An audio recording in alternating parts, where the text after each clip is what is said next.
So, hi guys. Hi guys. So, naalang ko i-share and koan na po ni siya. Kanang advice na po ni siya sa mga people na koan pa nagpadulong pa nga manarbaho and then so mo to guys, this is for you sa katong mga kuan wala pa ka start og trabaho guys. Pag manarbaho gani mo, inig pang-apply ninyo, ikaw ra man jud isa nang apply no. Kanang mga nagkuan dira, kanang mga maila ninyo dira sa inyong trabahoan, dili na ninyo sila kauban sa inyong pagpang-apply. Wala mo nag-uban sa tanang kuan, sa tanang kasakit ug kalipay So, if ever man gani nga kuan magka friends mo dira sa trabaho, and don't take it so kuan jud guys, kanang kuan bitaw, kanang inyo yung idibdib ang inyo ang friendship. Charis lang. No, na may uban nga tawo is kuan kanang true sa inyo, tinuod sa inyo, but sometimes man God, dili tanan tawo is ma-please ninyo, and dili tanan tawo is tinuod sa inyo ha. So, be careful with that. And then, aside from that, so, dili pod sa tanan panahon nga inyo ang mga katrabaho is good sa inyo ha, good og tinagdan, and sometimes ang uban gyud dili gid na sila kuan kanang kuan ba, kanang snub kaayo, but let them be, okay? Dili man sila magsweldo sa inyo ha. Ang importante imong ginabuhat imong trabaho. Dayon kung wala kay buhaton di ayaw pagtrabaho. Kung nay mangon sa imo pasagdi, kay unsa may trabaho nimo kung wala, di ba? Kung mana kasi mong gipangbuhat, kung na-assign pug ka sa area nga walay trabaho pareha sa kuan, di bala dra YouTube lang ka. So mao to guys, and then ayaw mo og kanang ayaw kaayo mo og salig sa mga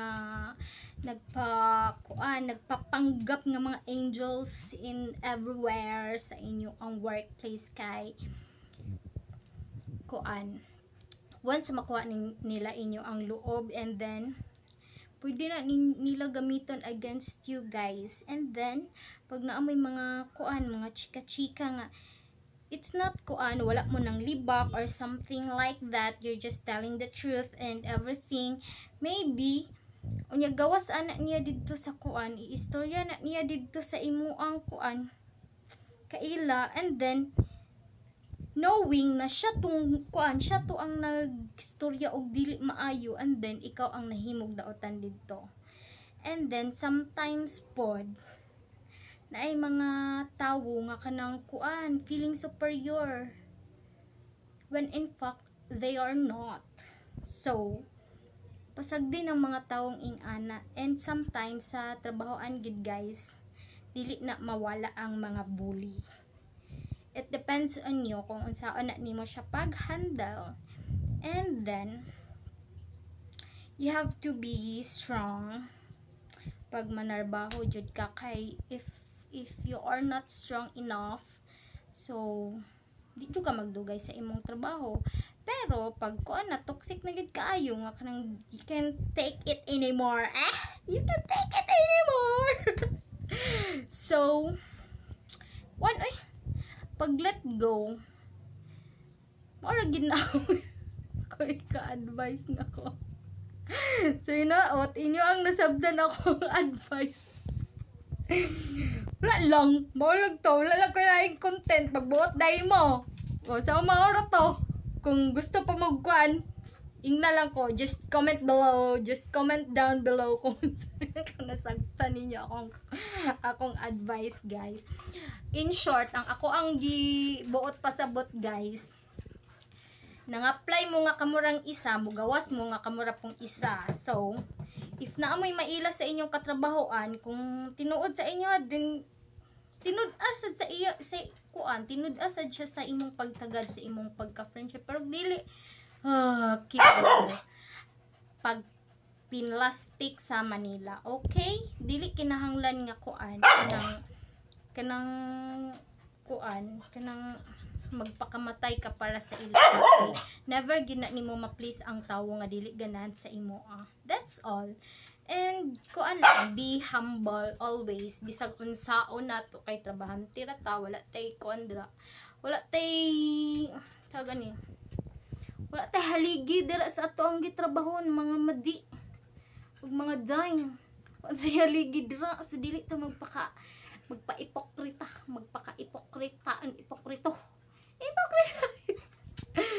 So mao to kay naa man goy uban trabahante guys, kay feeling kaayo taas pa sa imo.